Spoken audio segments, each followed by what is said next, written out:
Hi കൂട്ടുകാരെ, എല്ലാവർക്കും ജാനീസ് കിച്ചണിലേക്ക് സ്വാഗതം. ഇന്നത്തെ നമ്മുടെ വീഡിയോ വളരെ രുചികരമായിട്ടും എളുപ്പത്തിലും തയ്യാറാക്കിയെടുക്കാൻ പറ്റിയ നല്ലൊരു പഴംപൊരിയുടെ റെസിപ്പിയാണ്. വളരെ നല്ല ടേസ്റ്റിയും ക്രിസ്പി ആയിട്ടുള്ള ഈ ഒരു പഴംപൊരി എങ്ങനെയാണ് തയ്യാറാക്കിയെടുക്കുന്നതെന്ന് നോക്കാം. അതിനായിട്ട് അധികം പഴുക്കാത്ത 3 ഏത്തപ്പഴമാണ് എടുത്തിരിക്കുന്നത്. ഇനി ഈ ഏത്തപ്പഴത്തിൻ്റെ തോലെല്ലാം കളഞ്ഞ് രണ്ടായിട്ട് മുറിച്ചെടുക്കുക. ഇനി ഇതിനെ വീണ്ടും രണ്ടായിട്ട് പിളർന്ന് ഓരോ പീസും 3ആയിട്ട് കട്ട് ചെയ്തെടുക്കുക. നമ്മൾ ഓവറായിട്ട് പഴുത്ത പഴം എടുക്കുകയാണെങ്കിൽ നമുക്കിതുപോലെ കട്ട് ചെയ്തെടുക്കാൻ ബുദ്ധിമുട്ടായിരിക്കും. അതുകൊണ്ട് പഴം എടുക്കുമ്പോൾ അധികം പഴുക്കാത്ത പഴം വേണം എടുക്കാനായിട്ട്. ഇനി നമുക്ക് ബാക്കിയുള്ളതും ഇതേപോലെ തന്നെ കട്ട് ചെയ്തെടുത്തിട്ട് വരാം. അങ്ങനെ നമ്മളെല്ലാ പഴവും ഇതേപോലെ നീളത്തിൽ കട്ട് ചെയ്തെടുത്തിട്ടുണ്ട്.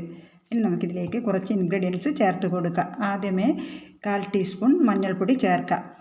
ഇനി നമുക്കൊരു ടീസ്പൂൺ കാശ്മീരി ചില്ലി പൗഡർ ചേർത്ത് കൊടുക്കാം.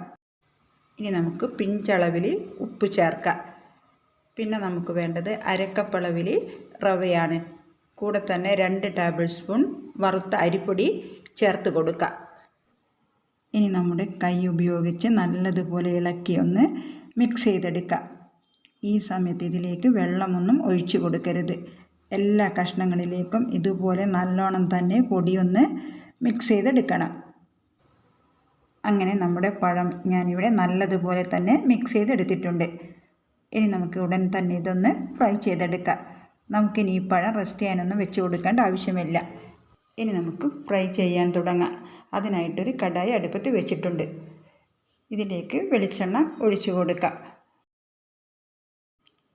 എണ്ണ ചൂടായിട്ട് വന്നിട്ടുണ്ട്. ഇനി നമുക്ക് ഫ്രൈ ചെയ്യാനായിട്ട് ഇട്ട് കൊടുക്കാം.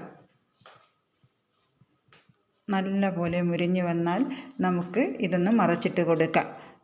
2 ഭാഗവും നല്ലപോലെ ക്രിസ്പി ആയിട്ട് കിട്ടണം.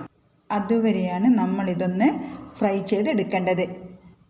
ഇടയ്ക്കിടയ്ക്ക് ഇതേപോലെയൊന്ന് മറച്ചിട്ടൊക്കെ കൊടുക്കണം.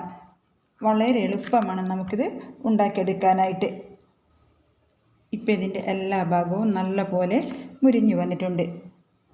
ഇനി നമുക്ക് ഉടൻ തന്നെ എണ്ണയിൽ നിന്നും കോരി മാറ്റാം. അടുത്തതും ഇതേപോലെ തന്നെ ഫ്രൈ ചെയ്തെടുക്കാം.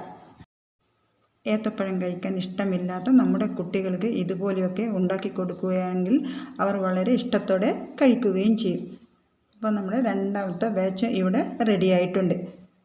അപ്പോൾ നമ്മുടെ വളരെ നല്ല ക്രിസ്പിയും ടേസ്റ്റി ആയിട്ടുള്ള ബനാന ഫ്രൈ ഇവിടെ റെഡി ആയിട്ടുണ്ട്. ഇതെല്ലാവരും ഒന്ന് ഉണ്ടാക്കി നോക്കുക. ഇഷ്ടമായാൽ ലൈക്ക് ചെയ്യുക. പിന്നെ നമ്മുടെ ചാനൽ ഒന്ന് സബ്സ്ക്രൈബ് ചെയ്യാനും മറക്കരുത്. വീണ്ടും നല്ലൊരു റെസിപ്പിയായിട്ട് കാണാം. Okay, thank you.